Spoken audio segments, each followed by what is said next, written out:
예전에 아내와 함께 광주에 있는 그 놀이공원에 갔다가 이제 아무 생각 없이 그 팽이라고 있어요. 그 놀이기구를 탔다가 아주 지옥 공포를 제대로 느낀 경험이 있습니다. 이후에는 놀이공원을 가더라도 위에서 떨어지는 기구나 돌아가는 기구는 절대 타지 않습니다. 왜냐하면 너무 무서웠어요. 무서웠습니다.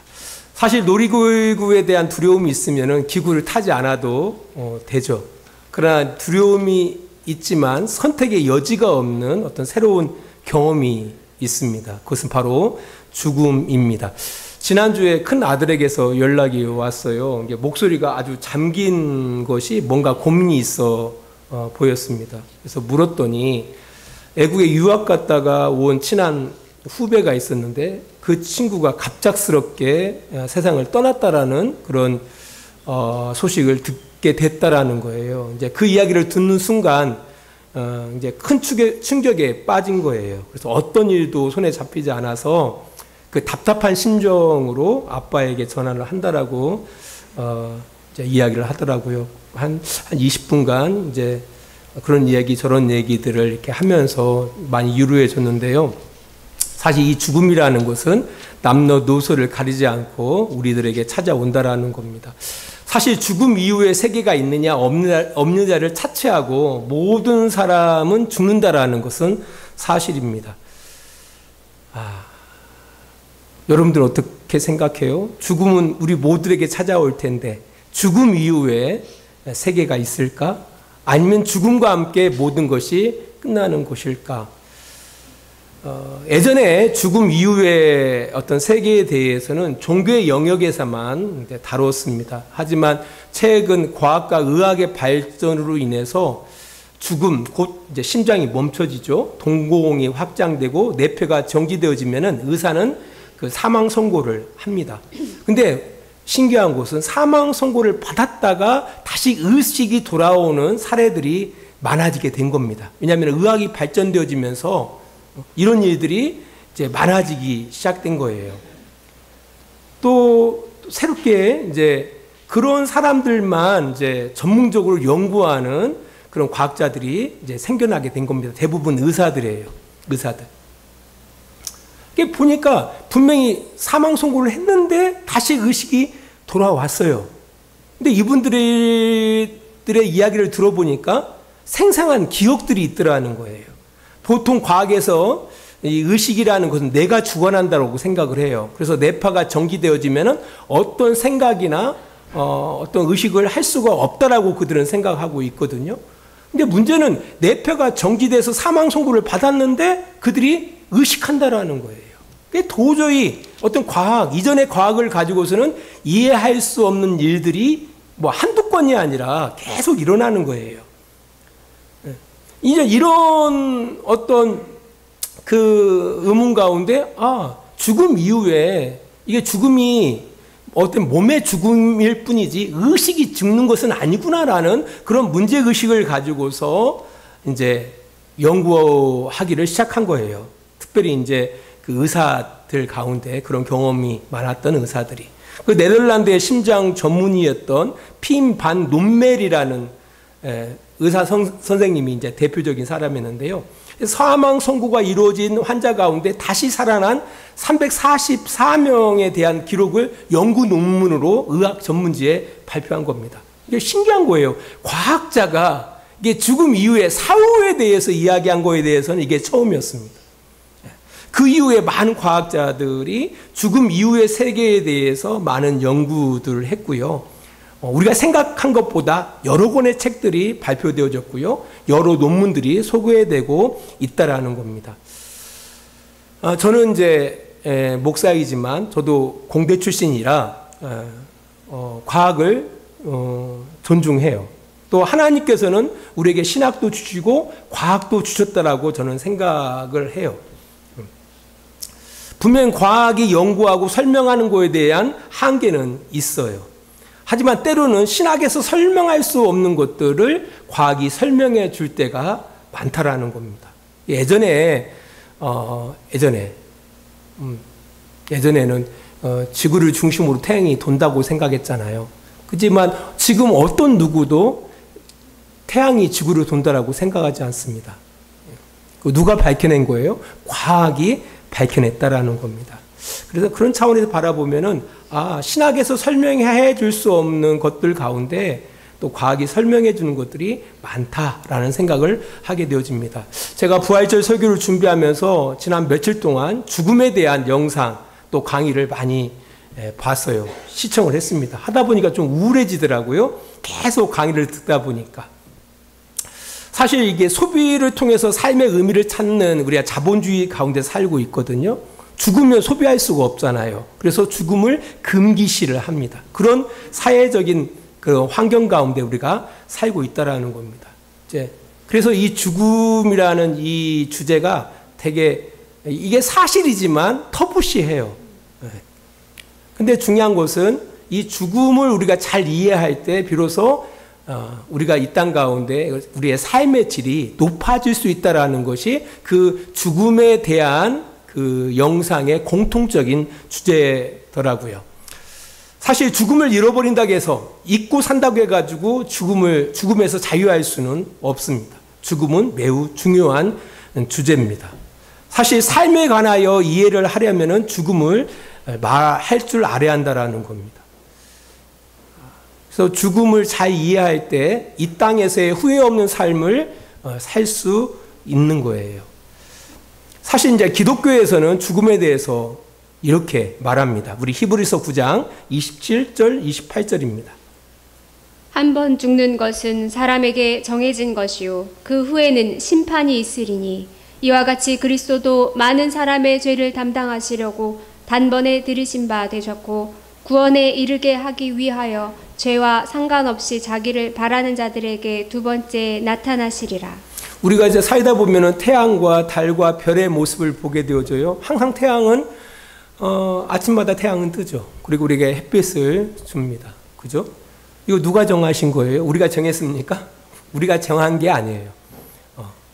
성경은 말합니다. 하나님이 그렇게 정해 놓으셨다라고 이야기하고 있습니다. 하나님이 인간을 창조하시고요. 인간에게 한 번은 죽게 되었다라고, 한 번은 죽는다라는 것을 정해 놓으셨다라는 거예요. 성경이 이야기하는 것은. 인간이 한 번 태어나 죽는 것은 사람에게 정해져 있다라고 이야기합니다. 또 한 가지 정해 놓은 것이 있습니다. 그 뒤에 죽음 이후에 뭐가 있다고요? 심판이 있다라고 심판을 하나님께서 정해 놓으셨다라고 말씀하고 있습니다. 그래서 우리 이 땅 가운데 죽음으로 끝이 아니라 죽음 뒤에 반드시 뭐가 있어요? 심판이 있다라는 겁니다. 아니 죽은 사람이 무슨 심판을 받아요? 그 얘기는 바로 뭐냐면은 죽음이 끝이 아니다라는 거예요. 그러면 그 뒤에 죽은 뒤에 분명히 심판이 있다라고 이야기하는데 어떤 심판이 있는가? 우리 다니엘서 12장 2절입니다. 땅의 티끌 가운데에서 자는 자 중에서 많은 사람이 깨어나 영생을 받는 자도 있겠고 수치를 당하여서 영원히 부끄러움을 당할 자도 있을 것이며. 성경에서는 사람을 죽었다 이야기하지 않고 잔다라고 이야기합니다. 이게 맞는 얘기 같아요. 잔다. 자는 자 가운데 많은 사람이 깨어나 어떤 사람? 영생을 받는 자도 있고 수치를 당하여서 영원히 부끄러움을 당할 자도 있을 것이다라고 이야기하고 있습니다. 여기서 영생이라는 것은 하나님과 함께하는 것을 이야기합니다. 부끄러움이라는 것은 하나님으로부터 버림당함을 이야기하는 겁니다. 영생을 받는 자, 하나님과 함께 영원히 사는 사람도 있고 하나님과 분리돼서 영원히 함께 사는 사람도 있을 거라는 겁니다. 마태복음 25장 46절은 이렇게 말합니다. 그들은 영벌에 의인들은 영생에 들어가리라 라고 마태복음 25장 46절은 이야기하고 있는 겁니다. 이걸 누가 정하셨다고요? 하나님이 그렇게 사람에게 정하신 겁니다.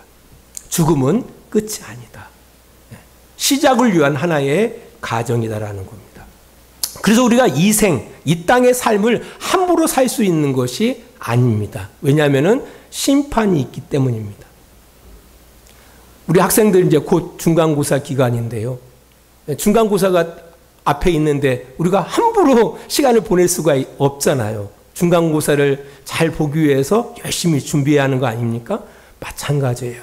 우리 인생들도 이 땅 가운데에서 뭘 준비하는 사람이에요? 마지막 날 우리가 심판을 준비하는 자로 우리 이 인생을 살아가는 겁니다. 그래서 함부로 살아가서는 안 된다라는 겁니다.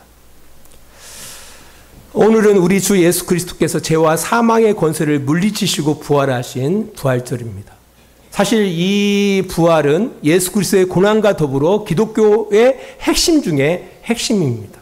예수의 고난이 없다면, 또 예수의 부활이 없다라면 기독교는 성립되지 않습니다. 오히려 예수의 고난도 중요하지만 예수의 부활은 더더 중요합니다. 사실 하나님 아버지께서 예수님을 다시 살게 하신 중요한 메시지가 있습니다. 첫 번째는 구약의 선지자들로 예언하신 그리스도가 바로 그 나사렛 예수가 맞다라는 것을 드러내신 겁니다. 사도행전 2장 36절입니다.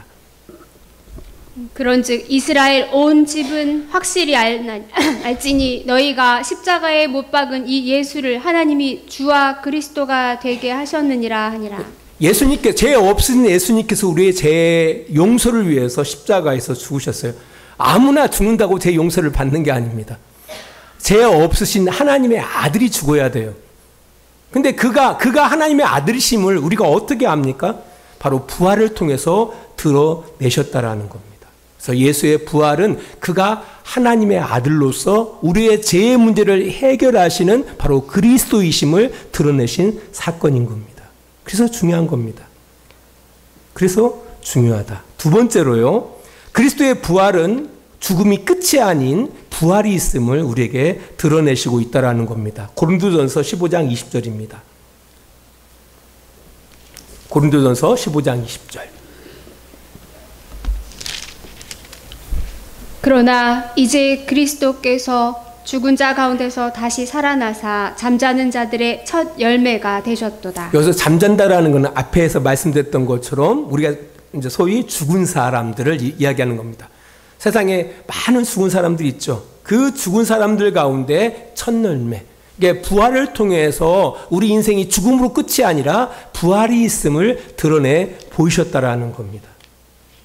예수 그리스도의 부활은 그 사실을 만천하에 드러내시고 있다라는 겁니다. 야, 죽음이 끝이 아니다. 죽음이 끝이 아니다. 부활이 있다. 사실 초기 교회 성도들이 그 복음 때문에 예수 그리스도를 믿는 이 믿음 때문에 순교한 이유도 바로 여기에 있습니다. 아, 죽음이 끝이 아니다라는 거예요. 만약 죽음이 끝이라고 생각한다라면 그렇게 살 수 없는 거죠. 이제 그런 차원에서 바라보면은 아까 앞에서 그 집사님 기도하실 때 그런 말씀을 잠깐 언급하셨는데, 우리는 부활을 믿지 않고 사는 그리스도인들 같다라는 생각이 들어가요. 이제 부활이 있다라고 우리가 믿고 있단다라면은 세상 욕심대로 살아갈 수 없는 거죠. 이제 그럼에도 불구하고 너무나 많은 사람들이 예수를 믿는다면서도 부활을 소망하고 사모한다라고 하면서도 세상 사람들하고 똑같이 살아가는 모습을 바라보면은 정말 우리가 정말 부활을 믿고 소망하고 사모하며 살아가는 사람들일까라는 그런 의문을 갖게 한다라는 겁니다. 아무튼 부활을 통해서, 예수의 부활을 통해서 우리에게 부활이 있음을 드러내셨다라는 겁니다. 마지막으로 예수 그리스도의 부활을 통해서 우리에게 말씀해 주시는 중요한 메시지가 있습니다. 요한복음 20장 27절로 29절입니다. 도마에게 이르시되 내 손가락을 이리 내밀어 내 손을 보고 내 손을 내밀어 내 옆구리에 넣어보라. 그리하여 믿음 없는 자가 되지 말고 믿는 자가 되라. 도마가 대답하여 이르되 나의 주님이시오 나의 하나님이시니이다. 예수께서 이르시되 너는 나를 본고로 믿느냐? 보지 못하고 믿는 자들은 복되도다 하시니라. 아멘. 예수님의 그 부활이 어떤 사람들은 영의 부활로 생각을 하는데요, 영은 보이지 않습니다. 예수님께서는 제자들에게 보여주셨어요. 그리고 그 예수님에게도 뭐가 있었습니까? 몸이 있었다라는 것을 이야기하고 있다라는 겁니다. 우리 많은 그리스도인들이 오해하는 것이 있어요. 우리가 하나님 나라에 들어갈 텐데 어떤 모습으로, 꼭 우리가 뭐 만화나 그런 모습 보면 천사들이 뭐 이게 달고 이렇게 날아다니는 그런 모습을 보게 되잖아요. 우리가 그렇게 부활한다고 생각하는데 전혀 그렇지가 않습니다. 몸을 입는 거예요. 새로운 몸을 입는다라는 거예요. 예수님이 부활하셨을 때 제자들이 처음 몰라봤어요. 예수님을. 왜? 그가 새로운 몸을 입었기 때문에 몰라봤다라는 겁니다. 그게 몸이 있었어요. 그래서 도마가 그의 손가락을 가지고서 예수님의 옆구리에 찍혀진 그 창에 넣어봤는데 넣어졌던 겁니다. 예수님의 못자국을 만질 수 있었다라는 겁니다. 그리고 예수님은 40일 동안 부활한 가운데 제자들과 함께 하실 때 함께 먹고 마셨다라는 것이 성경에서 이야기하고 있다라는 겁니다. 몸이 있다라는 거예요.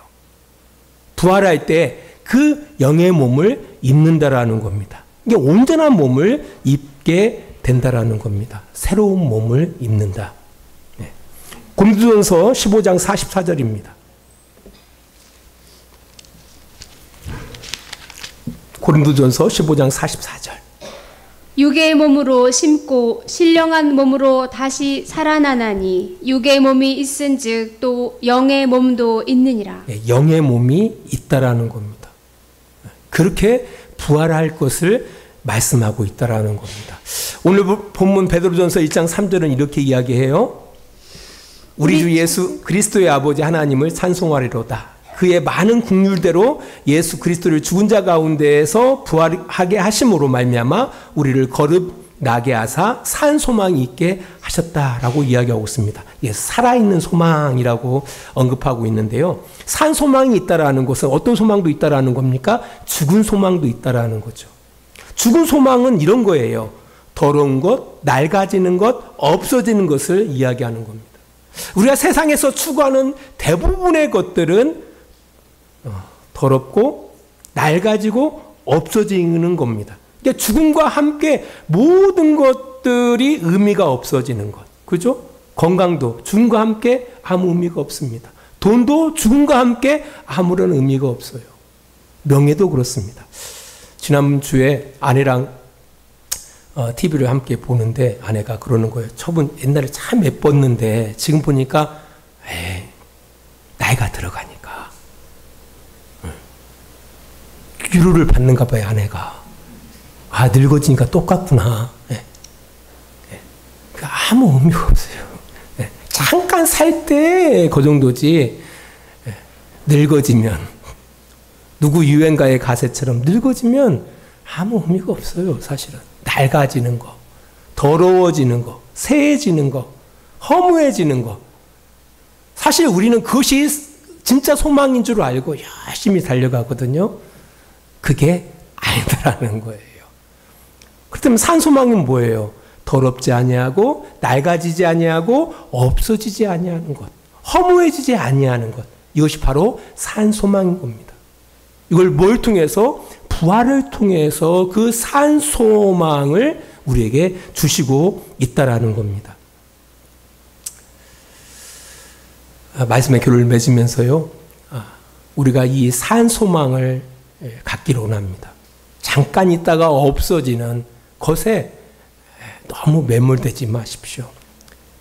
앞에 설교 전에 그 유학 갔다가 돌아와서 아무튼간에 세상을 떠났던 이제 우리 큰아들의 그 후배 이야기를 하면서요, 내일은 우리에게 존재하지 않습니다. 그렇다고 해서 너무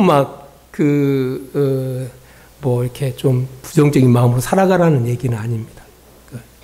그게 아니라 그게 영원하지 않다라는 거예요. 이 땅에서의 모든 삶이라는 게 영원하지 않습니다. 그러나 중요한 것은 부활이 반드시 있습니다. 부활이 반드시 있습니다.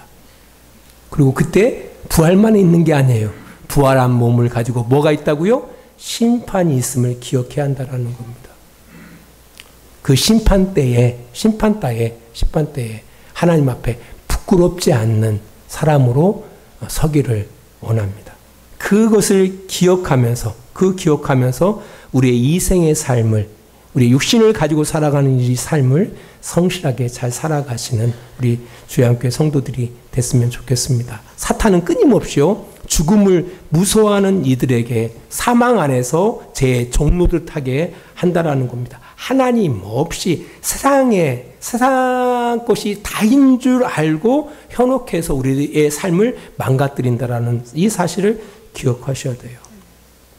그래서 이 부활절을 통해서 우리가 죽음이 끝이 아니라 죽음은 하나의 시작을 위한 하나의 과정이구나. 그 뒤에 반드시 심판이 있구나. 이 사실을 기억하고 우리 인생을 주님 안에서 주님이 기뻐하시는 삶, 또 영원한 것을 향해서 썩지 아니하는 것을 위해서 새하지 아니하는 것을 위해서 그 산 소망 가운데에서 살아가는 그런 복된 우리 주양교회 성도들이 되시기를 축원합니다. 진리요 부활이시요 생명이신 예수 그리스도의 사랑하심과 우리 아버지 하나님의 우리를 향한 무한하신 은혜하심과 성령의 감화와 감동과 지키시고 인도하심이 오늘도 시간을 구별하여 하나님 앞에 영광을 올려드리고 그 부활의 은혜를 허락하신 하나님 앞에 찬양과 경배를 드리는 귀한 성도들의 머리 위에와 그들의 가정과 직장과 사업장 위에 하나님의 놀라우신 사랑과 은혜가 늘 함께 해주시기를 간절히 축원하옵나이다. 아멘.